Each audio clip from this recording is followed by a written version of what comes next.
ટાયરની ટ્યુબના સહારે નદી પાર કરવા લોકો મજબૂર. વલસાડના કપરાડાના નાની પરસાણ ગામના ચોંકાવનારા દ્રશ્યો. દમણગંગા નદી પર પુલના અભાવે લોકો હવા ભરેલી ટ્યુબના સહારે નદી પાર કરવા મજબૂર. ગામ વચ્ચેથી વહેતી દમણગંગા નદીને કારણે ગામ બે ભાગમાં વહેંચાયું.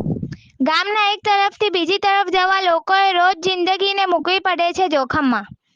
રોજિંદા કામ માટે કે નોકરી ધંધે જવા કે દુકાન જવા જીવને જોખમમાં મૂકી નદી પસાર કરવી પડે છે.